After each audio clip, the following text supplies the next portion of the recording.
Então, agradeço ao convite, primeiro feito dirigido a mim, professor Alvino, né? Que me convidou a participar desta mesa. Nós somos companheiros de luta há muitos anos já também. E a minha proposta aqui, que eu vou tentar fazer, primeiro dar acendendo um panorama geral da história da igreja, como foi tratado esse tema, a pena de morte. E hoje, a luta que nós temos em nível mundial contra a pena de morte. As comissões, as pastorais, movimentos que trabalham nessa linha. Então, a igreja ela surge também na época das comunidades primitivas, né? E nesse período, a igreja, e a Bíblia, que é o nosso livro referencial, a Palavra de Deus, nós temos no início da Bíblia 2 livros que tratam, infelizmente, da criação, né? da pena do talião, a pena de morte na Bíblia. O livro do Êxodo e do Levítico. Então, esse livro, ele se baseia, essas normas, primeiro, aquilo que agredia a comunidade. Não existia ainda, assim, uma lei determinada, escrita, era mais algo passageiro, emotivo. E o que mais determinava esse comportamento na época era a religião e a magia. Então, em cima disso, se cria alguns conjuntos de normas aí para punir quem fere a paz social. E essas normas, uma vez criadas, ela define, né, as punições. Então, elas são bem rigorosas. Vida por vida, olho por olho, dente por dente, pé por pé, queimadura por queimadura, ferida por ferida, golpe por golpe. Nos 2 livros, então, iniciais da Bíblia, do Êxodo e do Levítico, né? E eles também são muito mais direcionados, uma grande parte dessas punições na época, aos crimes sexuais. E também a condenação à religião na época judaica, né, que é a origem da religião católica, ela condenava muito também a oferenda e sacrifícios aos deuses pagãos, principalmente ao deus Moloque. Então, a gente percebe nesses livros e nessa lei muito o espírito da vingança, que ela então jamais desapareceu durante todo o Antigo Testamento, mas ela vai também evoluindo a partir dos profetas. Uma reflexão e torna-se talvez assim um grupo que mais luta já com uma reflexão adiantada em defesa, né, da vida contra todas as penas de morte da época. E vamos chegando assim uma consciência maior à medida que se aproxima da nova lei, que é Jesus Cristo, aquele que vem para redimir, quer dizer, para contestar a pena de morte. Então, com o Novo Testamento, com o início da Igreja Católica, né, a partir de Jesus Cristo, nós temos outra visão. Jesus é aquele que ele é vítima da pena de talião, né, da pena de morte. Ele realmente recebeu a pena capital, e os seus primeiros seguidores, 12 apóstolos, 10 também sofrem a pena de morte. Somente João, que é absolvido, não é condenado à morte, e um que trai e realmente suicida, que é Judas. Depois de Jesus Cristo, nós temos assim uma corrente dentro da igreja, dos primeiros cristãos, a maioria os primeiros cristãos, a maioria realmente morre com a pena capital.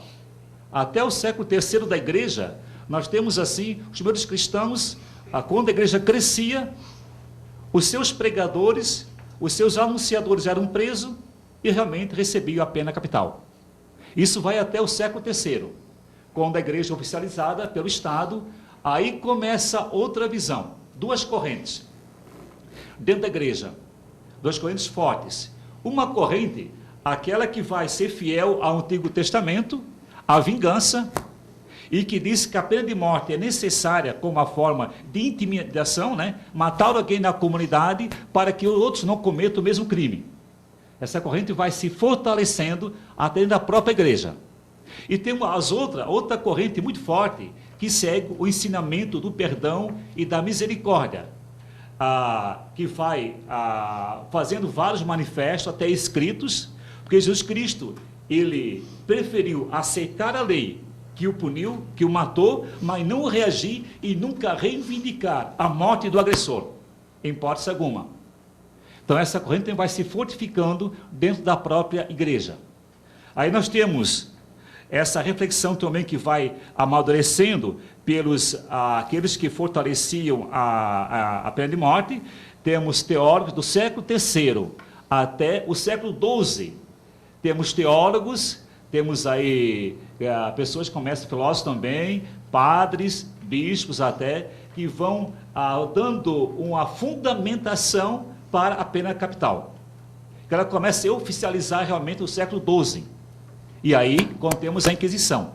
E muita gente, né, pelo erro, né, pela falta de leitura fiel à palavra de Deus, se comete esses crimes que são imperdoáveis, né? Porque para Cristo, o delinquente, ele é um ser que precisa ser redimido e conquistado para a vida eterna, e que não pode ser destruído em sua vida terrena por decisão de outros seres. Deus é um Deus de vivos e não de mortos, e que se alegra quando o malfeitor se arrepende e continua vivo. Matar sempre foi um ato preferido do diabo, dirá São João Evangelista, né? Capítulo 8, 43 e 44. Jesus Cristo, então, reformulou toda essa lei antiga, mas tem depois na história aqueles que vão seguir, que vão contestá-los, né? Principalmente na Idade Média.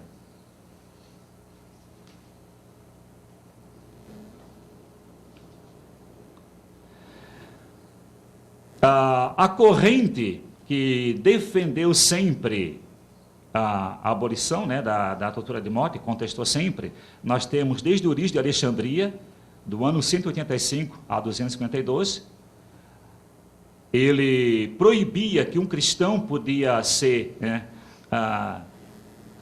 mesmo caluniado, o cristão jamais poderia matar alguém. A Santo Inácio de Antioquia, também no início do século II, dizia: não nos é permitido nem prejudicar os inimigos. O cristão nunca poderá se manchar com o sangue de seres humanos, nem que para isso tenha de sofrer o martírio. Temos depois João Damasco, Clemente de Alexandria, Eusébio de Cesarea, que vão dizer: os cristãos, como cristão, não têm permissão para, de maneira alguma, punir com a força os delitos dos pecadores. A violência não agrada a Deus.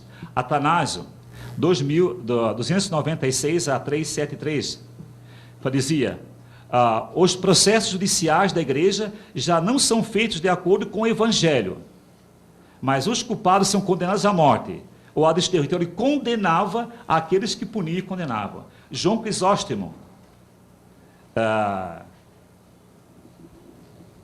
também vai contestar abertamente. Ambrósio chegou até a deter o imperador, lá no ano 339 a 397 que trabalhou, às portas da catedral da igreja, não deixando o imperador entrar por ter aplicado a pena de morte a muitas pessoas. Mas, por outro lado, a corrente da Inquisição também, que nesse momento começa a crescer e a fortalecer na história. Que, como eu falei, que vai desde o ano 303 até o século XII, e aí se fortalece mais, e até o século depois, XIX.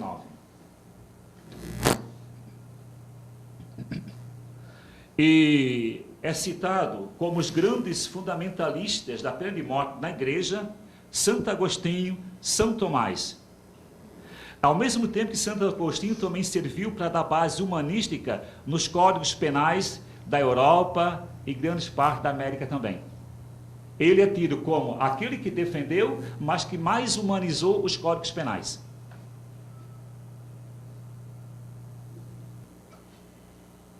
Então, a doutrina sobre a legitimidade da pena de morte, ela é iniciada oficialmente no século XII e torna-se comum entre os teólogos juristas clássicos até o século XVIII. Outro, e aí, como eu já falei, a igreja comete, né, ao aceitar, ao defender, ela realmente, ela assumiu hoje e reconhece o grande erro, o grande que ela cometeu nesse período. Agora, outro motivo de grande discussão recente foi o Catecismo da Igreja Católica, no seu artigo 2266 e 2267, onde diz que a igreja volta a oficializar, a aceitar a pena de morte. Vejamos, esse artigo ele é discutido entre os 10 mandamentos da igreja. E o 5º mandamento é não matar. Então, diz o artigo: o esforço do Estado em reprimir a difusão de comportamentos que lesam os direitos humanos e as regras fundamentais da convivência civil corresponde a uma exigência que preserva o bem comum. É direito e dever da autoridade pública legitimar e infligir penas proporcionais à gravidade do delito. A pena tem como primeiro objetivo reparar a desordem introduzida pela culpa. Quando esta pena é voluntariamente aceita pelo culpado, adquire valor de expiação. A pena tem ainda como objetivo, para além da defesa da ordem pública e da proteção da segurança das pessoas, uma finalidade medicinal, posto que deve, na medida do possível, contribuir para a emenda do culpado. Aí o artigo 2267. A doutrina tradicional da Igreja, desde que não haja a mínima dúvida acerca da identidade e da responsabilidade do culpado, não exclui o recurso à pena de morte, se for esta a única solução possível para defender vidas humanas de um injusto agressor. É colocado aqui, bem claro, como defesa, né? Aí, esse documento, esses artigos são analisados pelo próprio Papa da época, João Paulo II, alguns anos depois, no documento Evangelho Vita, o Evangelho da Vida, 25 de março de 1995, aonde ele diz claramente: tomando inofensivo quem o cometeu, sem com isso lhe retirar definitivamente a possibilidade de se redimir, os casos em que se torna absolutamente necessário suprir o réu já são muito raros e praticamente inexistentes razões para a pena de morte. Então, nessa questão de obedecer uma tradição da igreja, porque aonde a igreja estava, em muitos países ainda havia a pena de morte, foi colocado isso, mas documento recente, de 4 a 5 anos após, o Papa, analisando esse artigo, coloca na questão de reiterar a defesa, mas hoje já existem medidas, né, necessárias que não precisam mais aplicar a pena capital. Esse artigo do Catecismo da Igreja Católica no Brasil foi dado na resposta imediata. Na época, quem respondeu pela Igreja foi o bispo Casaldáliga, e dizendo: eu sou totalmente contrária a ela. A Igreja Católica no Brasil já se pronunciou contra a pena de morte em qualquer circunstância. Neste ponto, eu sou totalmente contrária ao que diz o Catecismo. E depois, isso naquela época, então foi na década de 90, né, que houve essa repercussão.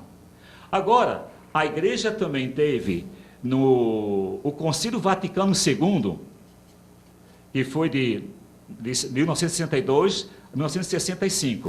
Desde o Concílio Vaticano II, surgiu os teólogos moralistas que começaram a se posicionar em todo o mundo contra a pena de morte. Entre eles, tivemos o primeiro que famoso era Bernardo Heidegger, né? Tivemos também o primeiro dicionário pós-Concílio Vaticano II de moral cristã, que saiu na Espanha em 75, também que já coloca a igreja contrária à pena de morte. E foi criado 2 movimentos fortíssimos a partir do Concílio Vaticano II, pela abolição da pena de morte. Temos grupos de bispos, né, e também um grupo que tenta levantar assinaturas para a ONU, que faça um movimento internacional contra a pena de morte. Então, nós temos, no ano 78, também a revista do próprio, a chamada revista Concílio, que é do Vaticano, o número 140, ela aponta que já tivemos lá com Tertuliano, no ano 160 a 220, o primeiro intelectual cristão que escreveu e que mobilizou grande parte da igreja contra a pena de morte. Latâncio, no ano 250 a 320 que viveu, também outro intelectual da igreja que condena a pena de morte, dizendo, quando Deus proíbe matar, refere-se não apenas ao assassino com o intuito de derrubar, mas também ao fato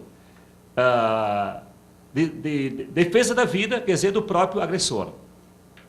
Criou-se, então, além da Comissão dos Bispos, o chamado movimento Comissão de Justiça e Paz, em vários países do mundo, também para combater a pena de morte. Aqui em São Paulo, esse movimento foi fortíssimo durante a ditadura militar, até pelo cardeal, na época, Dom Paulo Evaristo Arno, que foi uma voz fortíssima, com até outra igreja também que participaram nessa mobilização contra a pena de morte.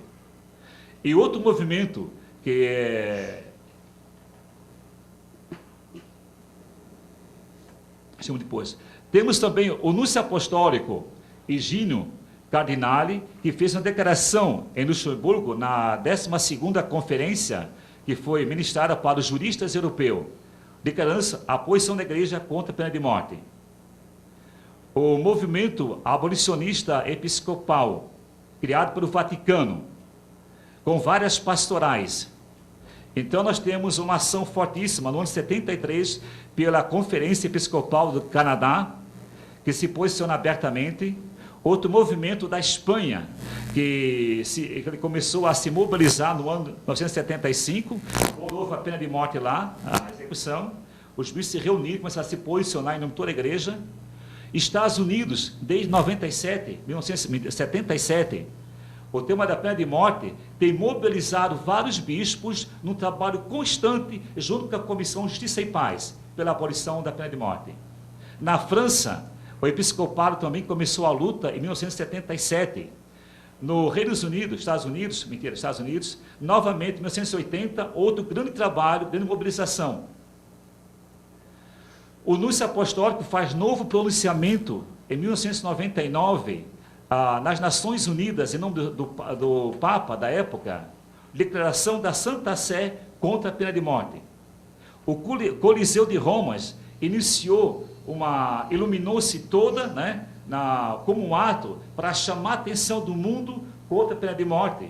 Isso em 4 de março de 2009. Temos um movimento chamado Comunidade Santo Egídio. Essa comunidade já conseguiu enviar para a ONU mais de 5 milhões de assinaturas, né, pedindo a moratória. Temos ainda o Papa João Paulo II, no seu jubileu no ano 2000, faz uma declaração dia 12 de 1999, convidando o mundo inteiro a lutar pela abolição da pena de morte. Temos até atos concretos mediante a morte aplicada a Saddam Hussein. O próprio Vaticano reiterou o pedido que não fosse executado. Esse documento que citado a data 30 de 12 de 2006.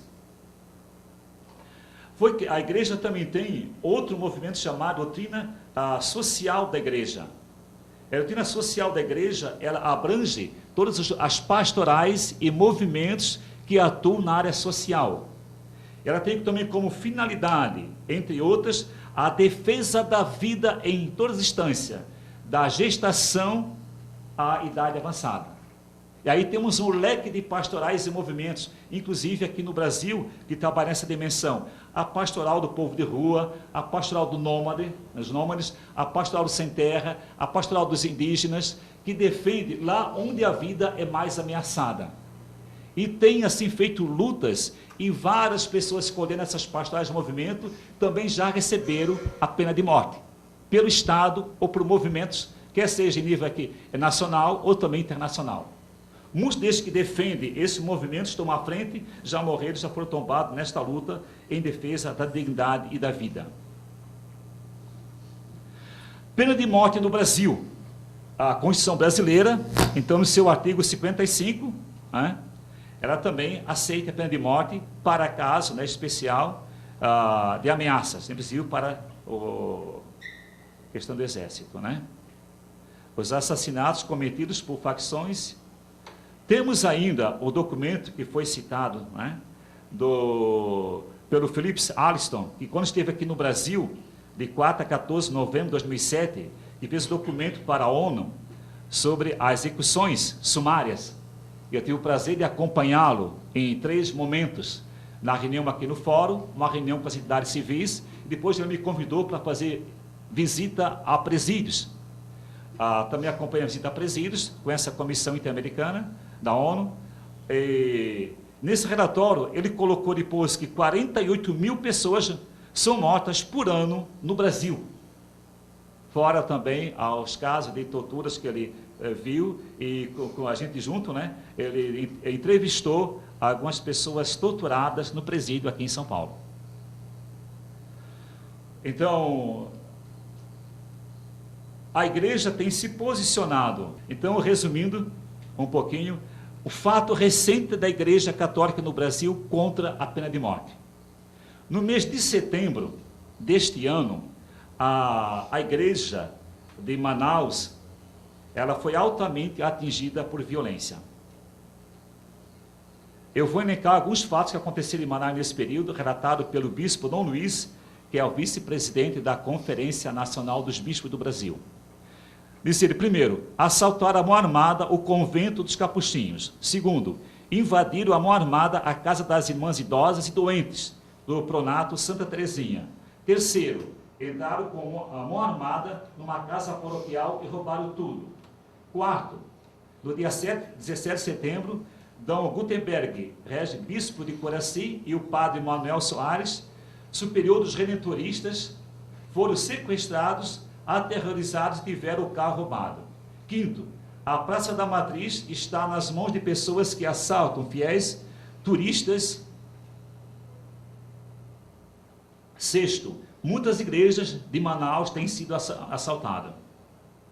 Sétimo, para coroar o sofrimento, dia 19 de setembro de 2009, às 7 horas, assassinaram estupidamente o padre Rogério Rivoletto, um sacerdote italiano que tinha trabalhos na periferia de Manaus. Fala o bispo ainda das várias violências sofridas pelo povo: assalto, mortes, assassinatos, e da igreja está celebrando constantemente funerais de pessoas assassinadas em Manaus. Diz o bispo ainda: dentre outras manifestações que a igreja recebeu, destaca o telegrama enviado pelo Papa Bento XVI, em que ele condena este ato vil e cruel contra pessoas pacíficas do Evangelho, e nos fala do perdão a ser concedido aos assassinos. Jesus perdoa os seus matadores. Pai, perdoa-lhes porque não sabem o que fazem. Perdoamos de coração porque cremos no Deus que perdoa sempre, mas como acreditamos no Deus justo, exigimos que sejam presos para receber a reeducação, entre parênteses, seja utopia no atual sistema prisional brasileiro. E continuamos a luta pela paz contra a morte. Documento do Papa é assinado também pela CNBB do Brasil. Então, finalizando, a posição agora de 2007, anunciada pela Igreja Católica no mundo inteiro. Uma declaração emitida por ocasião do Congresso Mundial sobre a Pena de Morte, a Santa Sé qualificou esta prática de ofensa à dignidade humana. A reunião celebrada em Paris de 1 a 3 de fevereiro contou com a participação de numerosas instituições católicas comprometidas em defesa da vida humana. A Santa Sé aproveita a celebração do Congresso para acolher e para afirmar novamente seu apoio a todas as iniciativas que querem defender o valor inerente à inviolabilidade de toda a vida humana, desde a sua concepção até a sua morte natural. Nessa perspectiva, afirma a declaração, chama a atenção o fato de que o uso da pena de morte é não só uma negação do direito à vida, mas também uma ofensa à dignidade humana.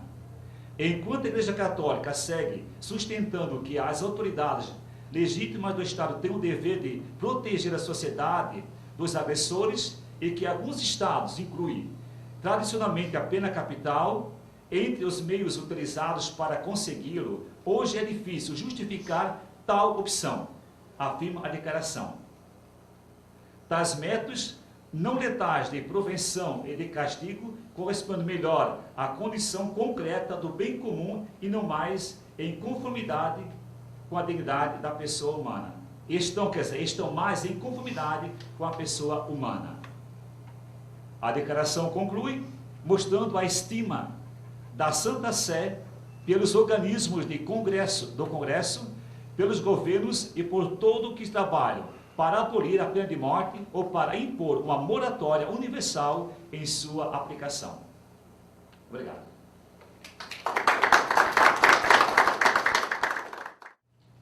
Gostaria de agradecer imensamente o convite formulado pelo IBCCRIM para aqui comparecer, ao lado de pessoas tão bem preparadas, pessoas a quem respeito muito e temo não conseguir estar à altura dos demais, mas gostaria, de antemão, de cumprimentar aqui o Francisco, nosso especialista sobre o tema.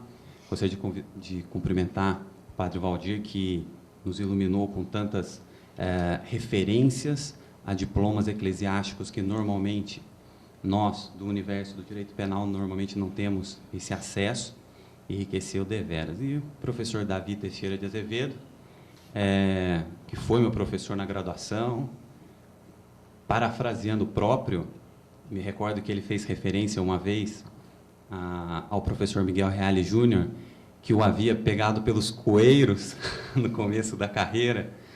E eu posso dizer que, na mesma linha, o professor Davi Teixeira de Azevedo, a ele tributo tudo aquilo que aprendi e o eximo da responsabilidade de todos os meus equívocos que venho a praticar e sei que pratico, infelizmente, porque é da condição humana. Gostaria de agradecer e cumprimentar o professor Davi Teixeira, o professor Sérgio Salomão Checaira, aqui presente, o professor Alvino, aqui presente também. Gostaria de saudar as pessoas que estão aqui presentes e os que nos assistem pela internet. E a minha fala, ela vai envolver, antes de mais nada, o tópico ser muçulmano no Brasil. Na sequência, vou tecer algumas considerações sobre o islamismo, na sequência sobre o Alcorão e, por fim, sobre o islamismo e a realidade. A minha tarefa, eu acho que é das mais árduas, levando em consideração que a minha religião, a princípio, defende a pena de morte. E a metodologia da minha pesquisa envolveu, além da leitura do Alcorão, também alguns outros diplomas, alguns outros escritos concernentes à matéria, provenientes de autoridades religiosas, e eu entrevistei também alguns líderes religiosos a respeito da matéria. E é interessante que, à medida em que o debate prossegue, você consegue, argumentativamente, logicamente, promover o debate e conseguir algumas concessões. E essas concessões, acredito que sejam um caminho viável para um diálogo multicultural, bem ao sabor de algumas considerações do professor Boaventura Souza Santos, de quem eu vou me servir em alguma medida para prosseguir nessa minha pesquisa e nessa construção que eu venho aqui propor.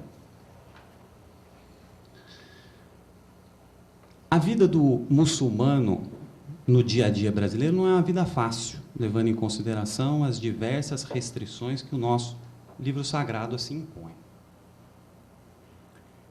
E é difícil, inclusive, de se desenvolver esse tipo de tema, levando em consideração que, por exemplo, a minha família é de origem palestina, a maioria palestina é muçulmana, e vejam, senhores, dos 450 alunos que ingressaram na Faculdade de Direito da USP em 94, 2 eram palestinos. E, para minha desgraça, o outro era católico. Então, não houve essa possibilidade desse diálogo à luz dessa dogmática posta no livro sagrado. Neste livro sagrado. vida do muçulmano não é fácil, e não me reporto diretamente ao 11 de setembro de 2001, que tornou mais gravosa a situação. Mas vem de antes. Vem de antes, e eu trouxe aqui uma apresentação, e nessa apresentação de slides, e até reforçando uma observação que me foi dada pelo pessoal da técnica, vocês têm no canto direito inferior uma lupa. Quando vocês quiserem focar, vocês que estão assistindo pela internet quiserem focar isso, é só clicar na lupa e aí vocês vão ter acesso ao slide. Essa referência, esse ranço que se tem em alguma medida contra o povo mouro, ou contra até os nossos primos judeus, isso pode ser buscado nas ordenações filipinas no livro V. E eu trouxe aqui essa referência,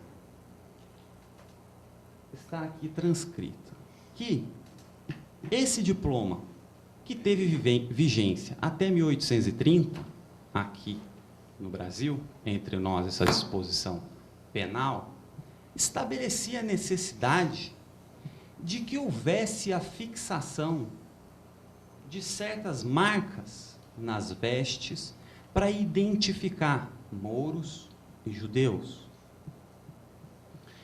E nós sabemos, e eu já tive uma oportunidade de me posicionar com relação à política de cotas,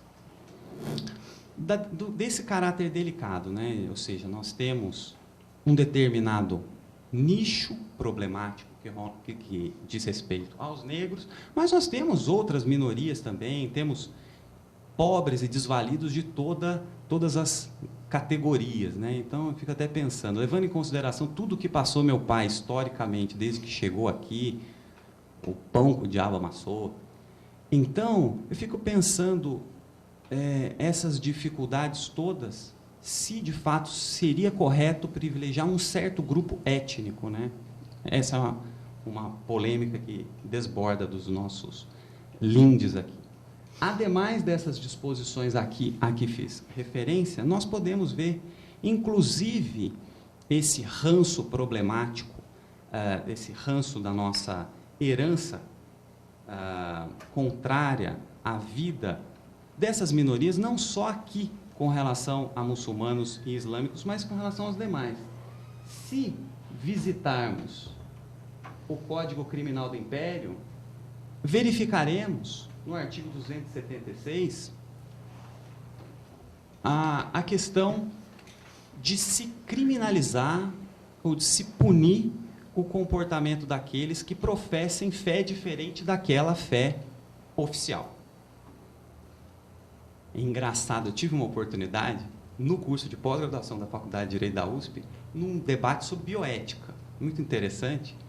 Inclusive, quando tecia algumas considerações sobre um determinado assunto, não sei se era aborto ou transplante de órgãos, e eu ouvi, sem maiores disfarces, a pessoa dizendo assim, não liga não, ele é muçulmano.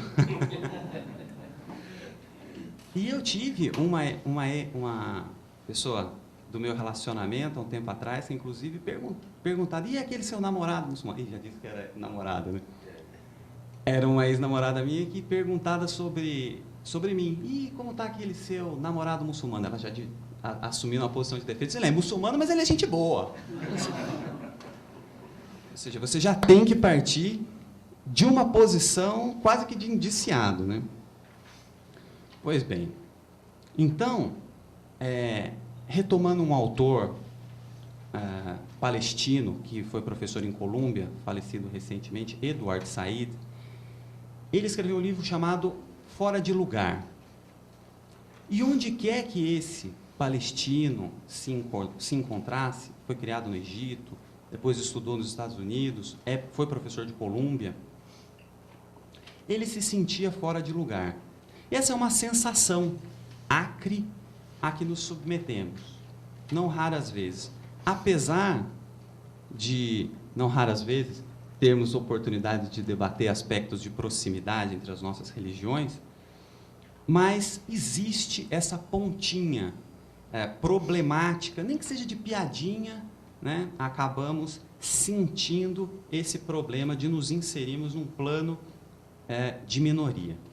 Então, lembrando esse autor, Edward Said, a sensação de estar fora de lugar é uma sensação desagradável, é uma sensação de estar alheio a essas considerações. Então, o convite de estar aqui, ele foi uma oportunidade de revisitar aspectos dogmáticos do Alcorão, e apesar de eu não possuir a oportunidade de, no dia a dia, desfrutar da companhia de colegas muçulmanos, os meus debates se cingiram a alguns muçulmanos que não são da área do direito penal, mas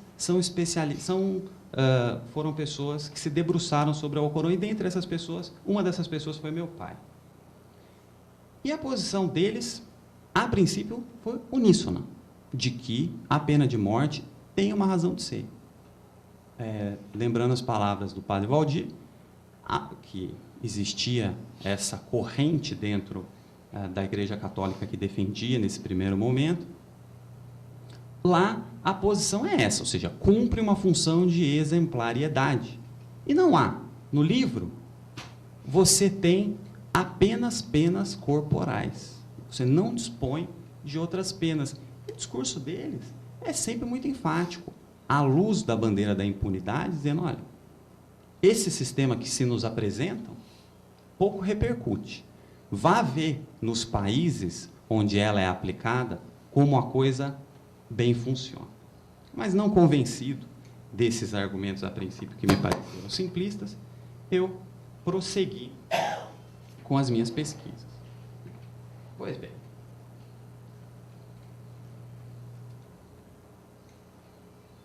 O islamismo, não vou ficar chovendo no molhado, os senhores sabem, nasceu no século VII, com as revelações que duraram 23 anos dos versículos sagrados pelo anjo Gabriel a um árabe analfabeto, e essa é uma das grandes características que chamam muita atenção, a riqueza, né, a beleza do Alcorão, como isso poderia ter sido proferido por alguém analfabeto, alguém de poucas letras, né? Então chama muito a atenção essas características do profeta. E nós inserimos o profeta Muhammad, ou Maomé, como um dos grandes profetas, o último dos profetas, segundo a concepção islâmica, mas que se insere numa tradição que vai deitar raízes em Noé, em Abraão, em Ismael, o primogênito, que se dá um destaque diferentemente da tradição judaico-cristã. Inclusive, se entende que foi Ismael que foi levado ao sacrifício e não Isaac. Então, dentro dessa ótica, vivia-se um momento de paganismo muito grande, a que o padre fez referência. Vivia-se esse momento de paganismo, e a referência que eu coloquei no fim deste slide, na lembrança a Spinoza. Spinoza pontua a questão do suceder das três grandes religiões, do judaísmo, do islamismo, do judaísmo, do cristianismo e do islamismo, com uma necessidade de se repaginar essa fé. Todos, sob uma ótica monoteísta, eles consignavam desacertos da aplicação ou da interpretação dos livros anteriores. Então, não é que nós, muçulmanos, entendamos que os judeus estão errados, os cristãos estão errados. Não. Acredito que todas elas se inserem num plano de melhoria. Então, eu gostaria, peço licença aos senhores para ler essa sura. O Alcorão ele é composto de 114 capítulos, cada capítulo chamado sura. Então, eles são ordenados, não numa ordem cronológica de anunciação do anjo para o profeta, mas elas são ordenadas de maneira decrescente, as suras maiores para as suras menores.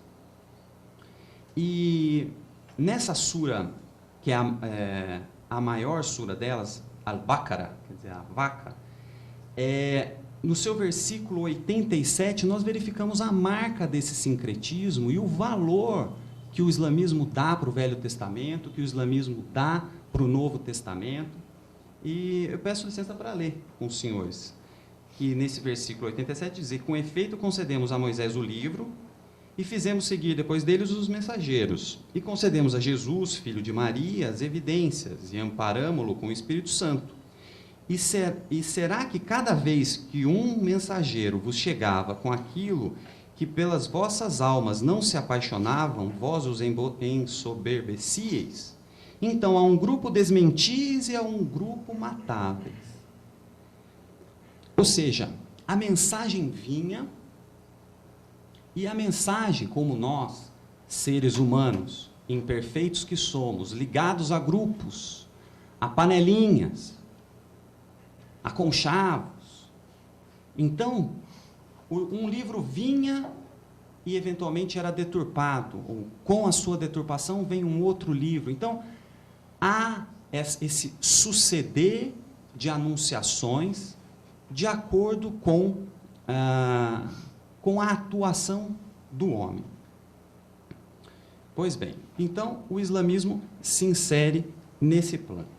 Eu gostaria de fazer uma citação, não vou ler, mas essa citação, que está, depois a gente pode disponibilizar isso no site, de Austregésilo de Ataíde, que era a época, quando proferiu essas palavras, ele era o presidente da Academia Brasileira de Letras. E ele fazia, no mínimo, uma exortação àqueles que se dispusessem à cultura. Ou seja, é importante conhecer o Alcorão, no mínimo, pelo seu valor poético e literário. Ele afirma, se reportando a um outro autor aqui, Besworth Smith, ele se reporta a esse autor e comunga dessa ideia. Ele diz que são muitas as opiniões sobre o Alcorão, críticas, elogiosas, mas, fundamentalmente, conferiu ao idioma árabe um status superior de dignidade, de profundidade literária. O Alcorão, os senhores sabem, mas só para repisar, ele traz uma série de princípios para a vida.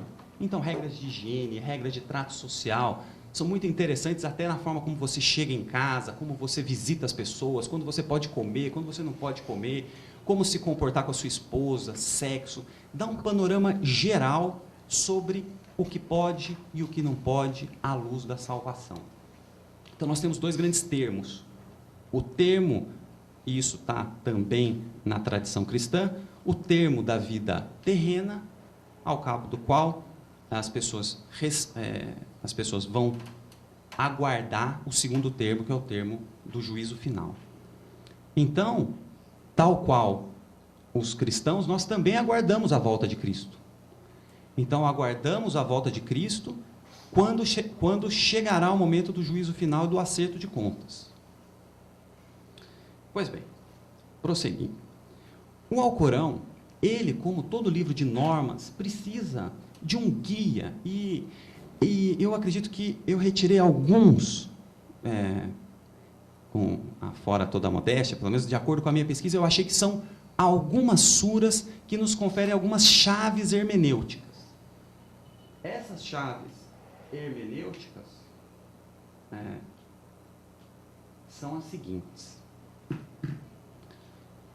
Retomando até os ensinamentos de Bobbio sobre o ordenamento jurídico, nós temos aí uma concepção completa, um repertório de normas que nos impõe esses critérios. Então, eu tenho aí, na Sura 2, na Sura 20 e na Sura 17, as seguintes disposições.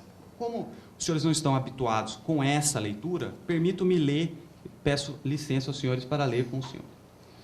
Diz a Sura 2, versículo 2, esse é o livro. Nele, não há dúvida alguma, é orientação para os piedosos. O versículo 85 foi um versículo que me tomou de temor, né? Levando em consideração o meu trabalho de exegese.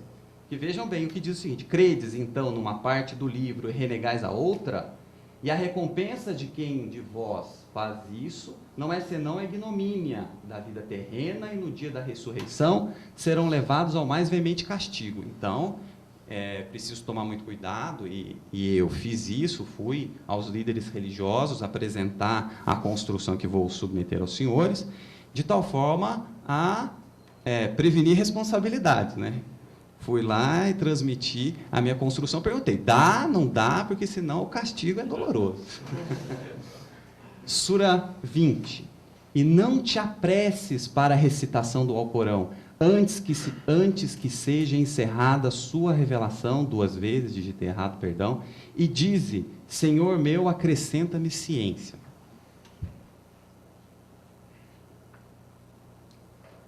Testemunho. Quando eu estava estudando para a palestra, revisitando e fichando o Alcorão, ao longo desse trabalho, eu parava meu pai. Mas pai, como é que pode, pai? Ele, não, meu filho, calma. Lembre-se da Sura 20, versículo 114. E esse é um princípio oriental. E não é à toa que levou 23 anos para que se chegasse à anunciação total. Era um povo que graçava no paganismo. Era um povo que ali era idólatra. Então, dentro desse cenário, inclusive, tem uma primeira referência a vinho no primeiro momento, e mais para frente, essa referência é contrária, ou seja, no primeiro momento faz referência a vinho como se fosse uma bebida boa, salutar. Então, o que seria um concurso ou um conflito de normas se revela aparente na medida em que, e essa observação do meu pai, o Alcorão ele é anunciado ao longo de 23 anos em 2 fases. No primeiro momento em Meca e no segundo momento em Medina. Então, vai havendo uma conformação do islamismo ao longo do tempo e no suceder dos acontecimentos históricos. Ou seja, não é à toa que o discurso assume um ou outro colorido a depender dessas contingências históricas, sociais e que devem ser interpretadas de acordo com o seu bojo. Sura 17, versículo 106. E fizemos descer ao Corão, fragmentando-lo, a fim de o leres ao homem paulatinamente, e fizemo-lo descer com gradual descida. Porque não é fácil você convencer as pessoas, principalmente daquilo que lhe é comum, daquilo que é o do dia a dia, e do que eventualmente até é gostoso, prazeroso, mas que não conduz à salvação. Pois bem, o que diz o Alcorão sobre a pena de morte? E essa a lógica do que normalmente se afirma para os fins de se defender. Eu vou querer ler com relação a essa sura a primeira parte, com relação a esse versículo da sura 2. Sura 2, versículo 178, afirma, ó vós que credes, é-vos prescrito o talião para o homicídio. Gostaria de parar nessa primeira parte. Prossigamos, já retomo nela. Sura 4, versículo 93. E quem mata um crente intencionalmente, sua recompensa será a geena, e nela será eterno. E Alá irar-se-á contra ele, e amaldiçoá-lo-á, e preparar-lhe-á formidável castigo. Sura 5, versículo 32. Por causa disso, prescrevemos aos filhos de Israel, e aqui ele está se referindo aos judeus, por causa disso, prescrevemos aos filhos de Israel que quem mata uma pessoa, sem que esta haja matado outra ou semeado corrupção na terra, será como se matasse todos os homens. Tem mais uma aqui. E nela, Torá, prescrevemos-lhes que se pague a vida pela vida, o olho pelo olho, o nariz pelo nariz, a orelha pela orelha, o dente pelo dente, e também para as feridas o talhão. Então, agora, eu gostaria de retomar as segundas partes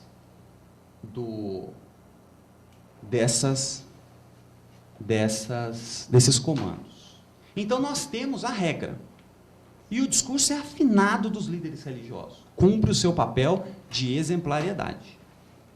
Pois bem, vamos prosseguir, e aqui começa a minha construção. A segunda parte do versículo 178 da Sura 2 diz: e aquele a quem se isenta de algo do sangue de seu irmão deverá seguir convenientemente o acordo e ressarci-lo com benevolência. Isso é alívio e misericórdia de vosso Senhor. E quem comete agressão depois disso terá doloroso castigo. Pois bem, na segunda parte do versículo 32 diz, do versículo 32 da Sura 5, e quem lhe dá a vida, e quem lhe dá a vida será como se desse a vida a todos os homens. E na segunda parte da Sura 45, então, a quem por caridade o dispensa o castigo, o talião, isso lhe servirá de expiação. E quem não julga conforme o que Alá lhe fez descer, esses são dos injustos. Pois bem, então já começo aqui a segunda parte do meu raciocínio. A despeito da prescrição do talião, nós verificamos que o Alcorão estabelece que é melhor perdoar. E eu aprendi uma acepção nessa tradução do Alcorão, que se remonta ao sermão do padre Antônio Vieira. Eu não sabia o que queria dizer a palavra misericordiador. Ou seja, misericordioso é aquele pleno de misericórdia. E misericordiador é aquele que a exercita. Então, muitas das suras do Alcorão começam justamente com isso, com essa afirmação. Alá, misericordioso, misericordiador. E Ele é o dono da vindita. E seguimos com a análise das seguintes suras. As suras a que vou me reportar agora, elas transmitem que o poder está na mão de Deus. E o poder maior, e vejam, senhores, até adianto um trecho de uma das suras. Ele se impôs a misericórdia. Vamos lá.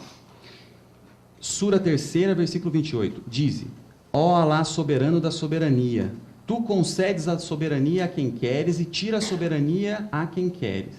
E dás o poder a quem queres e envileces a quem queres. O bem está em tua mão. Por certo, tu sobre todas as coisas é onipotente.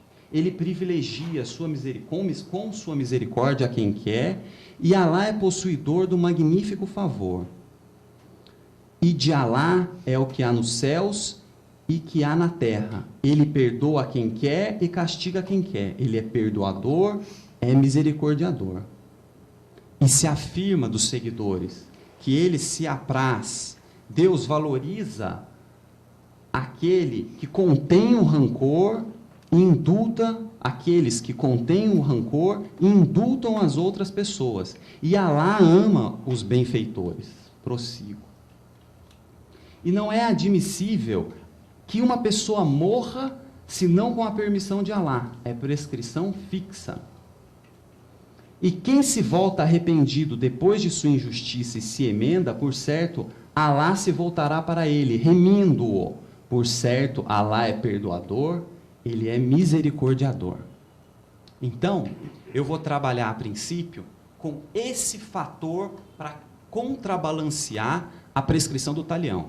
Então, num primeiro momento, nós temos a prescrição do talião e vamos fazer um balanceamento com dois outros fatores. O primeiro desses dois fatores se consubstancia na justiça e na misericórdia, ou seja, o poder está todo nas mãos dele, o poder terreno é subsidiário, ao passo em que o poder, a justiça e a misericórdia estão nas mãos dele. Portanto, ele é o proprietário da vindita, ele perdoa a quem quer e ele ele indulta e ele pune a quem ele estabelece como tal.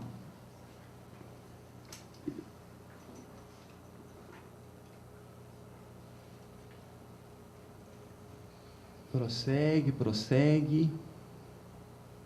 Sura 26. Esse aspecto me pareceu muito interessante e o contrabalancear, você vê a questão poética, a beleza do verso, que se diz: que criamos para vós vestimenta para cobertar vossas partes pudendas e adereços, mas a vestimenta da piedade, esta é a melhor. Esse é um dos sinais de Alá para meditarem. E foi esse o caminho que eu segui. Tentei meditar a respeito disso.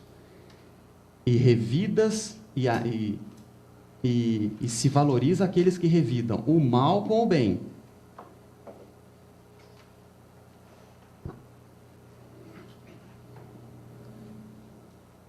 Somos nós, ou seja, Deus falando, que damos a vida e damos a morte.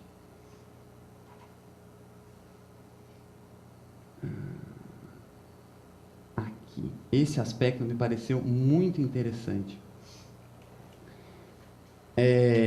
Na afirmação da Sura 39, que diz que se você atuar em seu próprio prejuízo, se você delinquir, não vos desespereis, pois Alá é dotado de misericórdia e perdoa se assim lhe aprouver. E se isso se inserir num plano divino, isso acontecerá, independentemente do que se diga na terra. Sura 42, versículo 31. E não podeis escapar do castigo de Alá na terra. Estamos falando aqui. E é o castigo dele. Pois bem, e agora vem o segundo pilar da minha construção. Ademais de Deus possuir o poder em suas mãos, ele também possui do poder e de possuir a misericórdia. Além disso, o Alcorão trabalha com a ideia da falibilidade humana. E eu trouxe a seguinte sura sobre falibilidade humana. Segunda sura, versículo 282. Ó vós que credes, se contrairdes uns dos outros dívida por termo designado, escrevei-a, e que um escrivão vos escreva entre vós com justiça. Meu pai sempre fala isso. Qualquer negócio que você for fazer, qualquer compra, qualquer negócio jurídico, faça por escrito. Porque as pessoas esquecem, nem é tanto a questão da má-fé. A má-fé vem agora. Ainda na sura 2. E não devoreis ilicitamente vossas riquezas entre vós, e não entregais em suborno aos juízes para devorardes pecaminosamente parte das riquezas das pessoas enquanto sabeis. Então, e eu desminto o teor do artigo 22 da Constituição iraniana, que estabelece o seguinte: ela obvia, em alguma medida, a dignidade humana, ou seja, ela põe como princípio, e diz que, em casos, salvo nos casos autorizados em lei, ela é inviolável. E, para tanto, eu trago o próprio Alcorão numa narrativa. Não vou ler, resumo a narrativa para os senhores. De acordo com o Alcorão, os anjos são criados do fogo, e o homem foi criado de barro. Quando Deus criou o homem, ele chamou todos os anjos e disse a eles: prosternai-vos todos diante de minha criação. Todos o fizeram, menos Iblis, a forma árabe se dizer o diabo. Então o diabo não se prosternou diante de Deus. E qual foi o castigo? Fora daqui.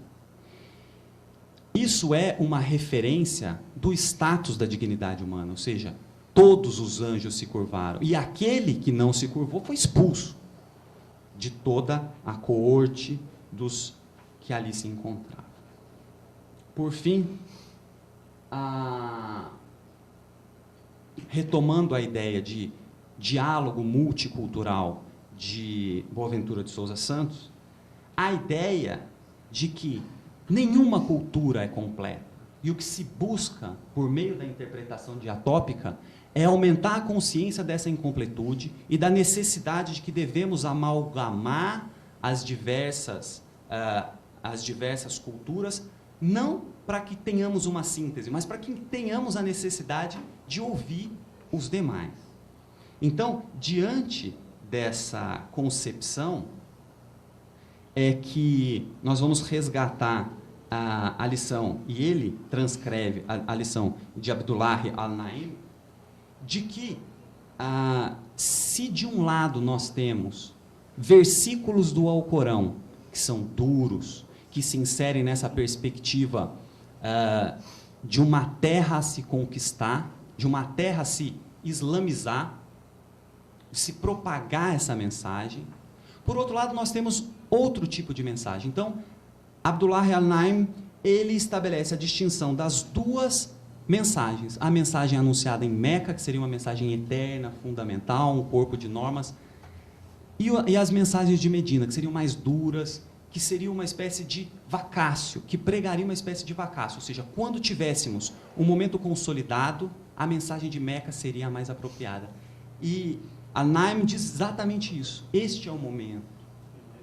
Então, é um momento de se concentrar nas mensagens não tão duras e excepcionais como aquelas pregadas em Medina, mas nos concentrarmos na mensagem fundamental de Meca, que eu acredito que seja essa mais próxima de misericórdia à luz dessa construção que eu fiz. Então, essa minha proposta, à luz do Alcorão, é de interpretar de acordo com essa lição de al-Naim, de nos concentrarmos sobre a visão de Meca e que, portanto, à luz da misericórdia e do poder de Deus e da falibilidade humana, nós podemos temperar e obviar a questão do talião.